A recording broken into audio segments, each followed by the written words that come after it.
to dealing with our lockdown and our imprisonment, and I've been having quite considerable success.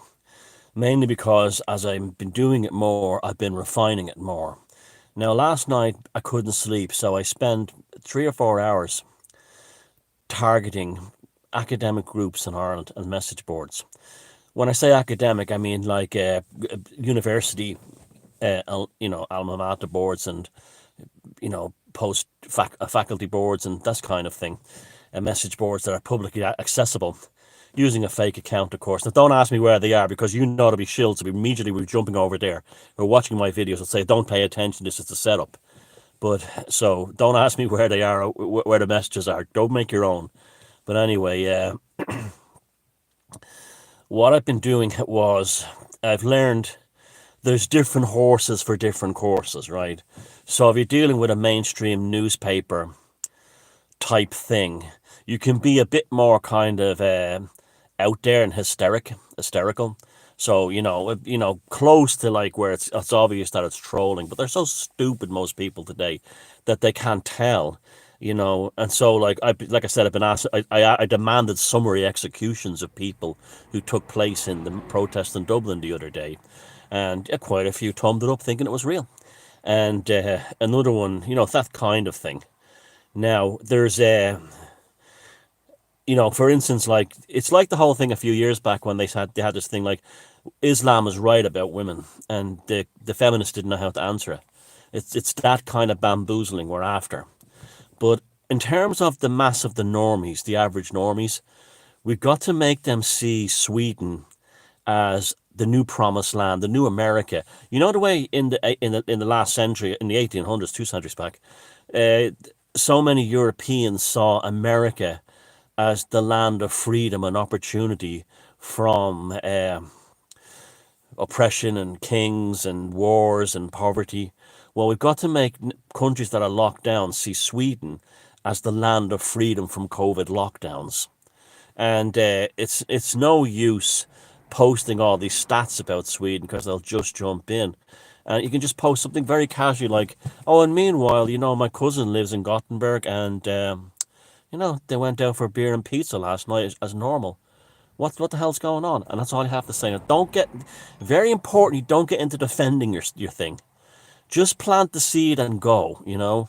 And these are like ambushes, more than battles. And it's a war of attrition. We won't get it in one go. We're up against an enormous force, but we can play them in different angles to the point where we can bamboozle them all. Now, I was on these academic boards made up of even though there's even people who are doing postgraduate degrees and stuff like that on them, and or else they were these would be the types who would like very I fucking love science. Think Brian Cox is wonderful. David Attenborough types. No, I'm not saying they're bad people or anything. This is just the world they live in, and they would be the establishment, in Ireland. And again, I was prosaic. And people would start talking about dealing with the COVID. I started pushing COVID zero. Now, and how I pushed COVID zero was I actually used statements by Irish government ministers that we need to reduce the 5 kilometer travel limit to 2 kilometers, have 6 people out of a home, and only 2 people in every home, and also close schools perhaps maybe for 2 or 3 years. And I see, I didn't make this up. This is what actually came out of their mouths at different points, government ministers here. And it started from like them being interested to like, but where do we see quite rightly asking, where do we see the end to this? And I'm like, is there an end? Is there, we've got to start asking hard questions now. Is this the end? Is this the end of life as we know it? And I said, like, and they said educational, institutions, and that includes colleges and universities. There's no difference between a viral virus is being spread in a primary school and in a university campus. And they were like, yeah, but it can't happen. And I was like, but how else are we going to beat this virus? And I was, again, very prosaic. Remember, no exclamation marks, no curse words, and things like that. Just come across as sensibly as you can and say things like, the fact is, like, we're going to have to go zero COVID. Now, there's a double purpose to this. First one is we have to make the zero COVID people look like Hezbollah or Islamic Jihad or Al Qaeda, absolute head cases, fanatics that only someone who was like a nut job would want zero COVID. And that's the first factor of this. The second factor of this is, and what I've discovered from playing on these groups is that these people are very, very unhappy about being locked down and this situation. And they're much, much more unhappy than they express or they feel that they are allowed to express among their peers. And they're also much more cynical towards the rationale behind the lockdowns than they are allowed to verbalize. It's internal. Now, the way I would describe it is a couple in a relationship, like a marriage, right? And it's not going well at all. But yet neither one of them has the nerve to say, maybe we should just get a divorce. In their heads, they will say things like, yeah, but the effect on the kids.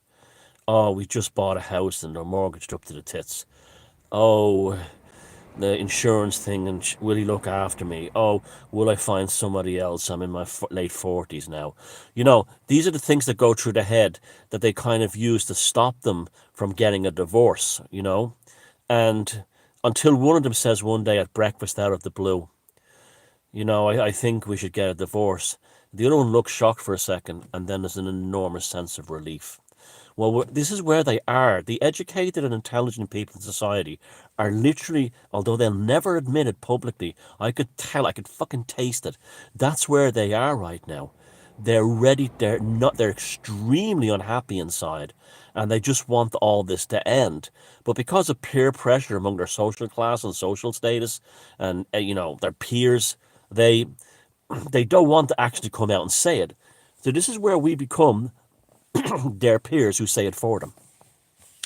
So, on one hand, I was playing the whole thing of like it has to be zero COVID for Ireland. I'm talking in Irish. Your country will have the same thing, and I've also been throwing in, should we say,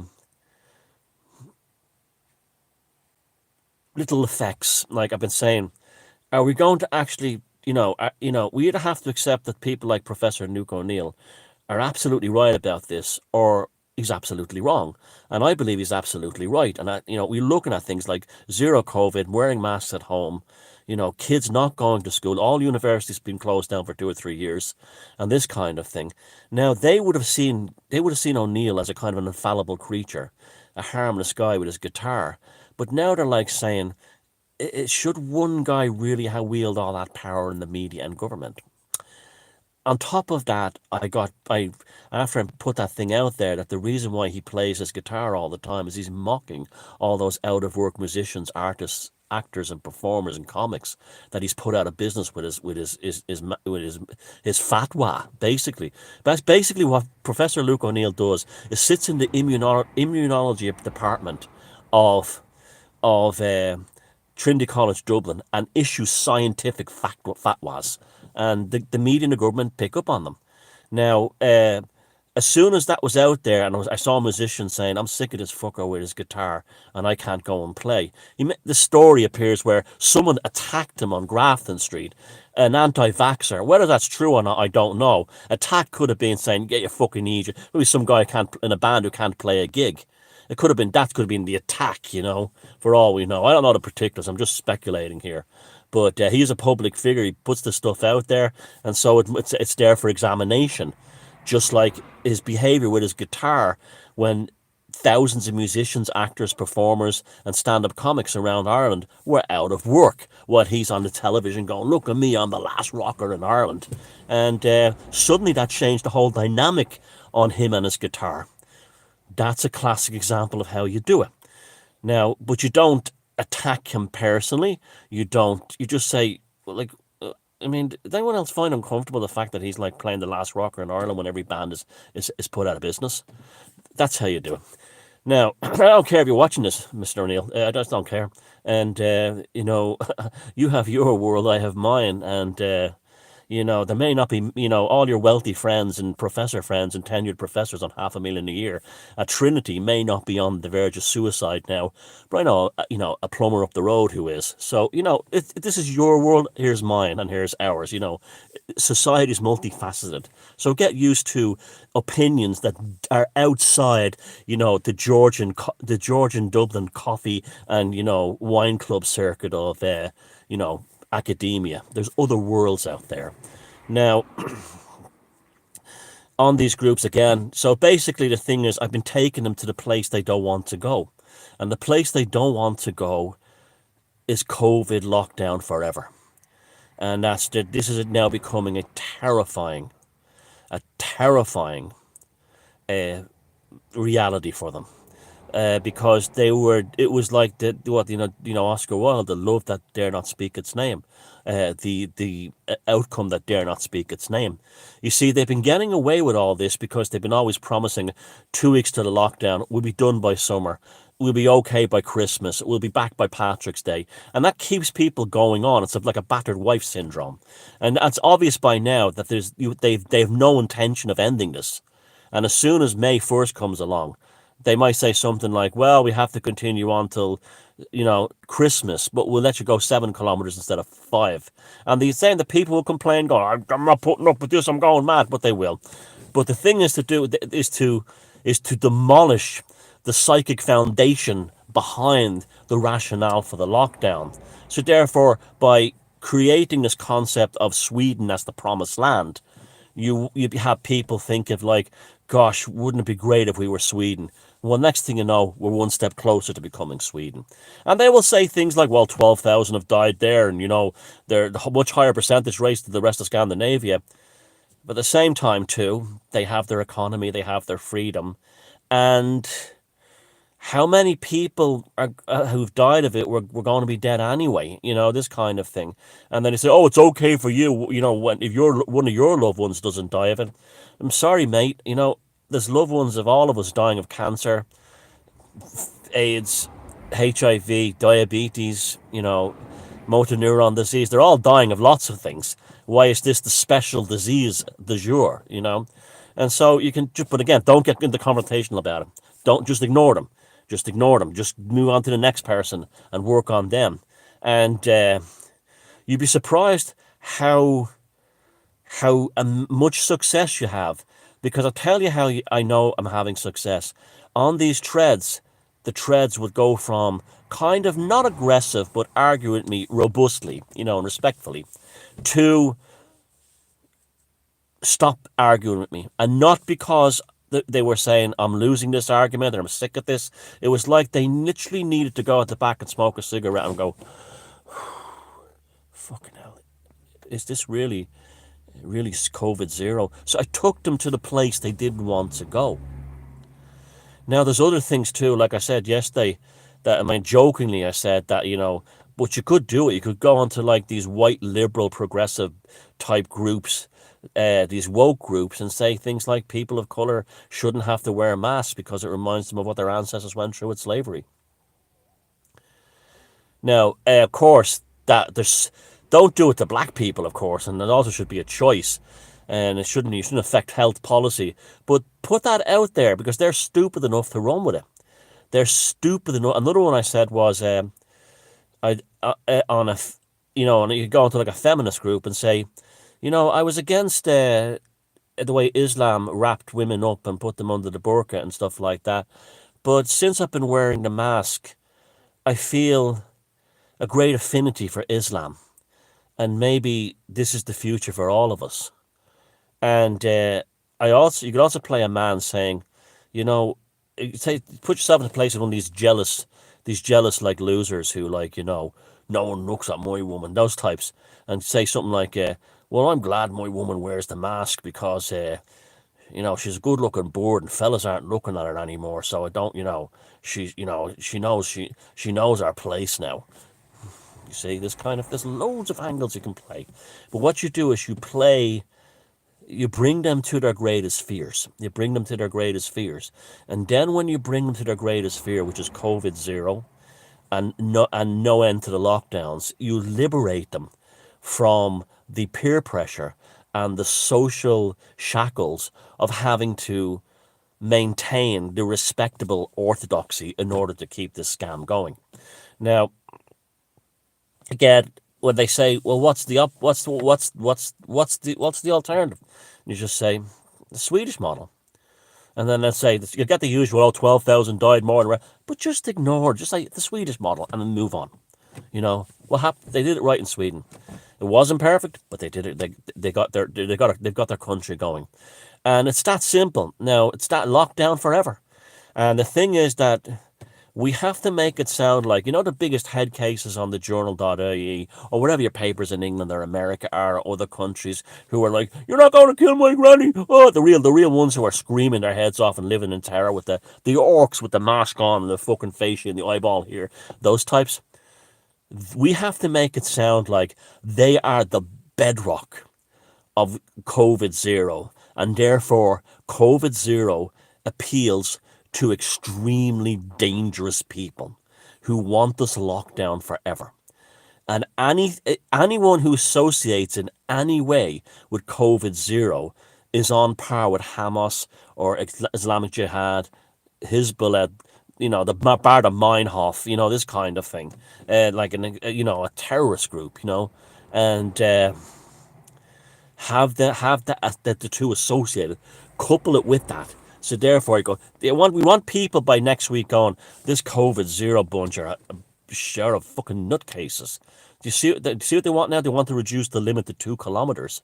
Where'd you hear that? Oh, it was mentioned in the Irish government building. Stephen Donnelly, I think it was Harris or Simon Harris yesterday. One of them mentioned that, and the headline was in the Irish Times. A 2 kilometer limit. We have to make it sound like that instead of there's no lockdown coming, because we have to take the whole trajectory of the COVID-19 strategy away from eventually opening up by means of vaccines to eternal lockdown with tighter control and vaccines. And if they say, "What do you mean tighter lockdowns and vaccines? The vaccines are part of the waking up." Then why are all our health bodies saying the vaccines probably won't work and you might need 2 or 3? Look at your man in England, Hancock in England. They're all saying these things. This is not new. We're not making this up. They themselves are saying to us that we will still need the vaccine. So the only answer to this is full total COVID zero, absolute lockdown, and the vaccine, and no travel. And no travel. And another one we can use here in Ireland and in any country where they're quarantining visitors, whip up this thing that they're specifically targeting non-Europeans to stick them in the quarantine hotels. I'm not saying that's true. We're using Edward Bernays, Saul Alinsky type tactics here. Chaos magic. We're using their tools back at them that they've used to get whatever they want. Why do you think the whole world is extremely left now and woke? Because that stuff worked. Saul Alinsky worked. Rules for Radicals worked. Propaganda by Edward Bernays, it worked. Critical race theory worked. The Frankfurt School worked. So to sit there and say we have to fight with something else, no, we take what has worked and use it back on them. As I'm calling it now, critical face theory. FACE. Critical face theory.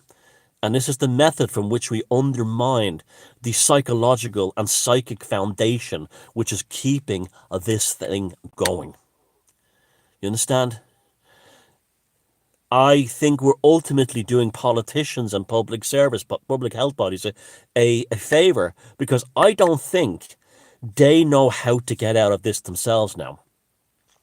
They've dug themselves into a trench that they can't crawl out of by responding to the worst, most hysterical elements of society. And that's what definitely has happened in Ireland. They've catered to the worst and most hysterical elements. as well as the woke, And refreshingly, their whole thing of trying to portray every single protester in the Dublin March as a right wing nut and as if every single one of fired a rocket launcher at the policeman, like that scumbag did. It hasn't. It's flopped completely. It's flopped completely. And when you have like Ryan Tubridy giving a public statement like he's a fucking statesman, he's a fucking guy who wouldn't, if he worked in England, wouldn't even be the weatherman on a local station at most. Like he's a statesman there. Ryan Tubridy speaks on what happened in Dublin. Ryan Tubridy, the statesman of fuck you. You're a fucking flat entertainer. That's all you are. That's fucking all you are. And a real, you wouldn't even be. You're not even good enough to be an Alan Partridge parody, real life parody. And this is what we have. Finally. It looks like some Irish people are rising out of the semi-sentient state into a kind of like a proto-sentient state, where they're actually going, "What the hell is this shite now? What the hell? Ryan Tubridy dictating public policy? A guy who's basically only qualified to pull balls out of a lotto machine?" And this is what inside you're thinking that, but when you engage with the public, prosaic, no cursing, no, we make them think that, no exclamation marks, and be very short and sweet, and do not be drawn into arguments, and always be polite. So that's the strategy now in Ireland and whatever country you're in. That the only hope and the only future now is zero COVID, total and utter lockdown. The current 5 kilometre limit in Ireland to be reduced to the government recommendation for zero COVID of 2 kilometres, right? And when people start saying you cannot possibly do that, and then you can say, "Oh, so you want everyone to die of COVID no matter what?" Oh, no, no, no, it's not like that. But we have to open up eventually. No, we can never open up eventually. And your politicians in government have made this quite clear, that even if you get your vaccines are no guarantee of opening up. It's tighter lockdown, zero COVID, at home, with vaccines. And that's the only solution, coupled with a 3-year moratorium on all education from kindergarten all the way up to PhD level at universities. Tough luck if they can't function in the labs. Tough luck if they can't do laboratory work on site. Tough luck if they can't do autopsies during their anatomy studies. Tough luck. We're fighting a disease here, and I think I speak for everyone when I say zero COVID with tighter restrictions and a total lockdown of at least 3 years for all education and perhaps longer with vaccines is the only way forward. You got me?